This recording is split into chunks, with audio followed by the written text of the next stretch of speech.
The differentiation phase is the tensed phase of the conflict. It is in this phase that the opposition really begins to express itself, that each party establishes their positions.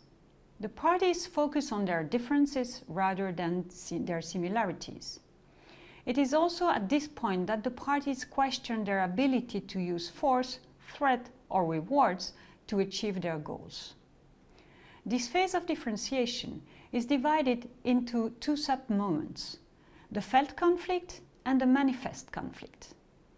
In the felt conflict phase, the parties feel a growing emotional animosity towards each other, but do not yet act out of the conflict.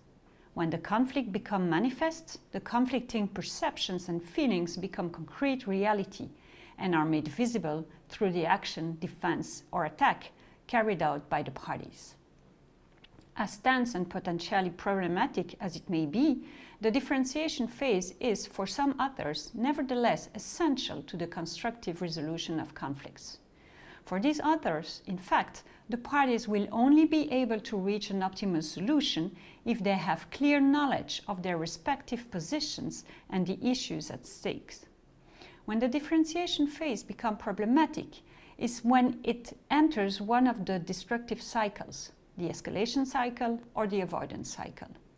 These two cycles, although fundamentally different, are driven by the same phenomenon, the inflexibility and rigidification of the parties' respective positions. This inflexibility is created by the threats and anxiety that are necessarily produced in the differentiation phase, where oppositions are the center of the parties' attention. When anxiety and threats are intense, there is a high risk of maladaptive behaviors occurring. Rigid and repetitive interaction patterns are set up, leading to the destructive spiral of escalation or the equally harmful spiral of systematic problem dodging.